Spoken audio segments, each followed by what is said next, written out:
လောကမှာအားကိုးစရာဆိုတာကိုယ့်ကိုယ်ပဲအားကိုးရမယ်ကိုယ့်ကိုယ်အားကိုးတယ်ဆိုတာဘာလဲကိုယ်စိတ်ဓာတ်ကိုပြော့ညံ့ပြီးတော့မသွားအောင်သီလနဲ့ပံ့ပိုးမယ်သမာဓိနဲ့ပံ့ပိုးမယ်ပညာနဲ့ပံ့ပိုးမယ်ကိုကျင့်တရားကောင်းတယ်စိတ်ဓာတ်တည်ငြိမ်မှုရှိတယ်အသိပညာတွေထက်မြက်တယ်ဆိုလို့ရှိရင်အဲ့ဒီပုဂ္ဂိုလ်ဟာမြည်မြတ်တော့လောကရန်တွေနဲ့ကြုံအဆိုးလောကရန်နဲ့မြည်မြပဲကြုံအကောင်းလောကရန်နဲ့မြည်မြပဲကြုံလောကသဘာဝကြီးကိုလစ်လျူရှုပြီးတော့လှုပ်တဲ့လှုပ်ထိုက်တာကိုလှုပ်သွားလို့သူ့ရဲ့စိတ်ဓာတ်ဟာရင်းရိုင်လှုပ်ရှားပြီးတော့နှိမ့်ကျသွားခြင်းဘယ်တော့မှမရှိဘူးတဲ့ဒါကြောင့်မြတ်စွာဘုရားရဲ့အဆုံးအမဗုဒ္ဓဘာသာဝင်သူတော်စင်အနေနဲ့ဒါအမြဲတမ်းလက်တွေ့ကြတဲ့အဆုံးအမတစ်ခုဖြစ်တယ်အလွန်ပဲကျေနပ်စရာကောင်းတယ်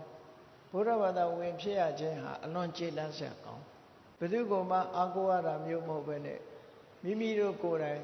ကောင်းမွန်အောင်လေ့ကျင့်ပြီးတော့ကိုအားကိုလောက်ရတယ်ဆိုတာစိတ်သိကျေနပ်စရာကောင်းတာပေါ့အရာရာမှာသူများကိုမော်ကြည့်ပြီးသူများရဲ့အဆုံးအမကိုအဆုံးအဖြတ်ခံနေရတဲ့ဟာဘလောက်ဒုက္ခရောက်တယ်လဲဆိုတာစဉ်းစားကြည့်လေကိုမဆုံးဖြတ်နိုင်ဘူးလို့ဆိုကြတဲ့ကသူများမျက်နှာကြည့်နေရတဲ့အနေအထားမျိုးသူများအလိုလိုက်နေရတဲ့ဒုက္ခမတမကြီးမားတယ်လို့ဆိုတာပဲကိုအားကိုပြီးကိုစိတ်ဓာတ်ကိုရင့်တန်လာအောင်ကျင့်ကြံကြိုးကိုအထောက်တဲ့ဤစနစ်တွေကိုမြတ်စွာဘုရားဟောတာဖြစ်သောကြောင့်ဘုန်းကြီးတို့တွေဟာ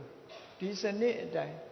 သီလကောင်းအောင်ကြိုးစားရမယ်သမာဓိတွေရင့်ကျက်လာအောင်ကြိုးစားရမယ်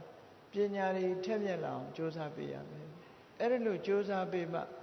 လောကကြီးထဲမှာအောင်မြင်မှုဆိုတဲ့တရဖူကိုဆောင်းနိုင်ကြမှာဖြစ်တယ်ပေါ့ဒီဘဝမှာအောင်မြင်မှုရတယ်လို့နောက်ဘဝတွေမှာလည်းပဲအောင်မြင်မှုကိုရနိုင်တယ်လို့ဒီလိုဆိုတာ